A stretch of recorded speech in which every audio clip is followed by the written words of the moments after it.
Les nouvelles de l'industrie sont présentées par Saint-Raymond, la ville de l'automobile. 4 concessionnaires à votre service.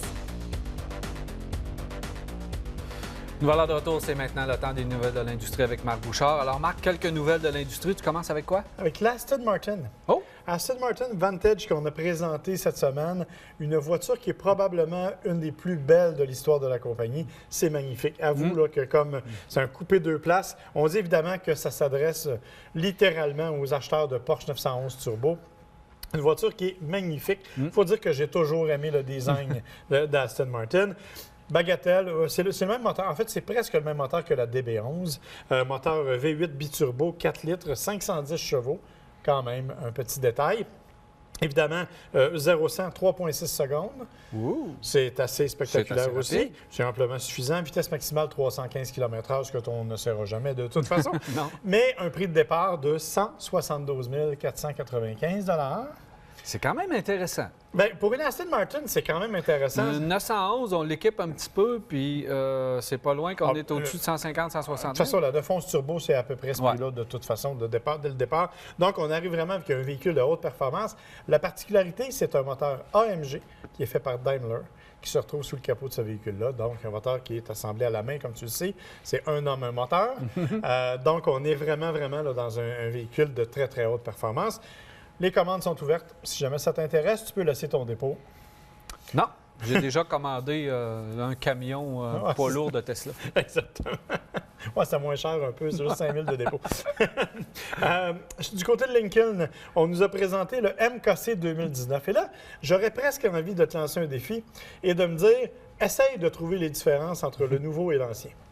Oui, bien, à part les lumières, c'est subtil au niveau des lumières, puis de la calandre un petit peu, mais je peux dire que c'est une mise à jour discrète. Exactement. En fait, ce qu'on a fait surtout, c'est qu'on a, oui, remodelé à peu près tous les angles. Tout a été retouché, mais sans jamais rien changer de façon radicale. C'est essentiellement au niveau de toutes les technologies embarquées, de sécurité électronique, entre autres, de Apple CarPlay, de Android Auto, de ce genre de trucs-là qu'on a considérablement modifié. Le fameux stationnement actif.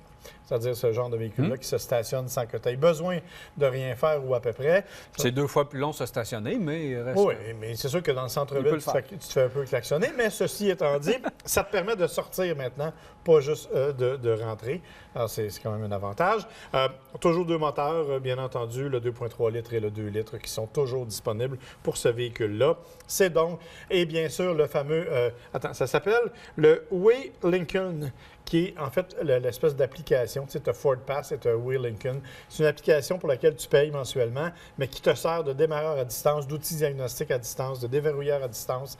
Ça fonctionne très, très bien. Donc, c'est disponible pour ce véhicule-là. C'est un bon rapport qualité-prix, ce véhicule-là. C'est un très bon rapport qualité-prix. C'est un véhicule qui est agréable à conduire, qui est assez luxueux pour mériter sa place dans ce créneau-là. Alors, la version que tu vois, qui est avec ses changements exaltants, est disponible à compter de l'été prochain. Dans la série des moins bonnes nouvelles, en fait, on annonce la mort de 2 modèles. Pas exactement. Je dois dire que du côté des États-Unis, on annonce la disparition de 2 modèles, la Prius V de Toyota et la Ford C-Max. Dans les 2 cas, évidemment, c'est un problème de vente. Tu remarqueras que c'est 2 véhicules qui ont sensiblement les mêmes caractéristiques. Donc, des véhicules hybrides ou branchables dans le cas de la C-Max, des véhicules qui sont des petits multisegments, un peu familial à ion. Donc, aux États-Unis, ça ne fonctionne absolument pas. Non, parce que ça fonctionne ici. Bien, la C-Max, ça disparaît aussi au Canada, mais la Prius V, on la garde. On aime les hybrides chez nous, donc on va la garder. On aime davantage les haillons chez nous aussi. C'est dommage pour la C-Max parce que c'est probablement la plus européenne des Ford qu'on avait. C'est celle qui avait un habitacle qui ressemblait à ça. Sauf que, ne sois pas si désespéré, à partir de 2019, Ford nous a promis un autre véhicule qui aurait sensiblement les mêmes caractéristiques. Bon, puis là, Ford va devoir livrer au niveau des performances lorsqu'on parle d'économie de carburant. Ouais, parce qu'il faut être honnête, là, la C-Max, comparativement à un véhicule comparable à essence, il n'y a pas vraiment d'économie de carburant. À peine, en fait. Puis c'est vraiment, faut que tu le branches constamment. Puis bon, c'est un petit véhicule agréable, mais qui n'était pas ultra sensationnel à conduire. Le poids très bien réparti dans le véhicule non plus. L'espace à l'arrière qui était limité. Donc, il y avait... Mais c'était, je dirais, un des Ford premiers. arrive avec une panoplie de véhicules où il va y avoir soit des électriques, soit des électriques branchables ou hybrides. Oui, mais je pense que ça va être dans toute leur gamme. Tout le monde s'en va vers ce genre-là. Là. D'ailleurs, c'est ma prochaine nouvelle, c'est pas Ford, mais c'est Hyundai. Okay. Hyundai qui nous dit que d'ici 2020, ils auront 8 nouveaux VUS. 8 nouveaux VUS, c'est énorme. 8 nouveaux VUS. Oui, monsieur.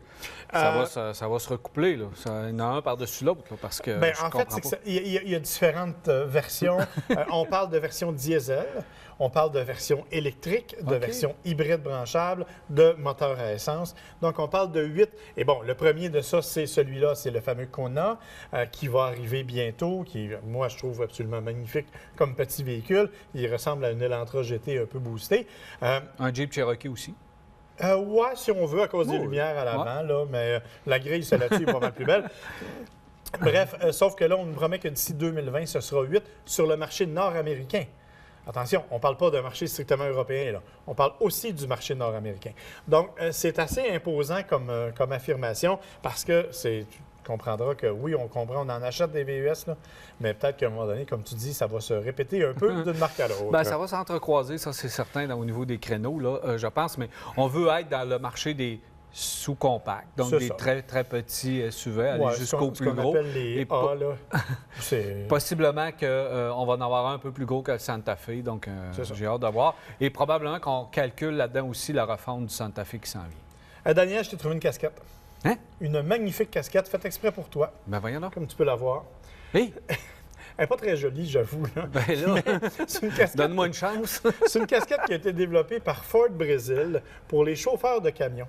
À l'intérieur, on a mis des technologies qui permettent de détecter le niveau de fatigue du conducteur.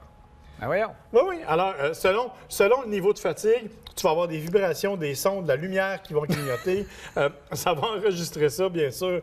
Alors, c'est différents capteurs à l'intérieur qui détectent comment tu branles la tête, comment, si par exemple, tu as tendance à cogner des clous, ça va s'en... Alors, il y a des capteurs à l'intérieur de la casquette et ça va t'aviser.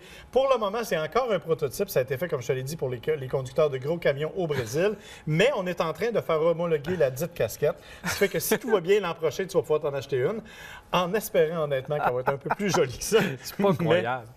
J'en reviens pas. Non. Elle a l'air de n'importe quoi, sauf d'être technologique, cette casquette-là. Je trouve qu'elle a l'air, effectivement.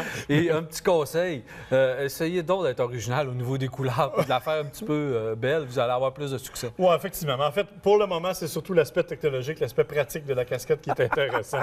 Alors, espérons que... Bon, ils ont des bons ingénieurs, on va espérer qu'ils ont des bons stylistes maintenant pour être capable de faire quelque chose avec ça. L'ingénieur de la casquette. Fort intéressant. Voilà, mon frère. Merci, Marc. Ça me fait plaisir. Alors, voilà, on s'arrête et on va bien.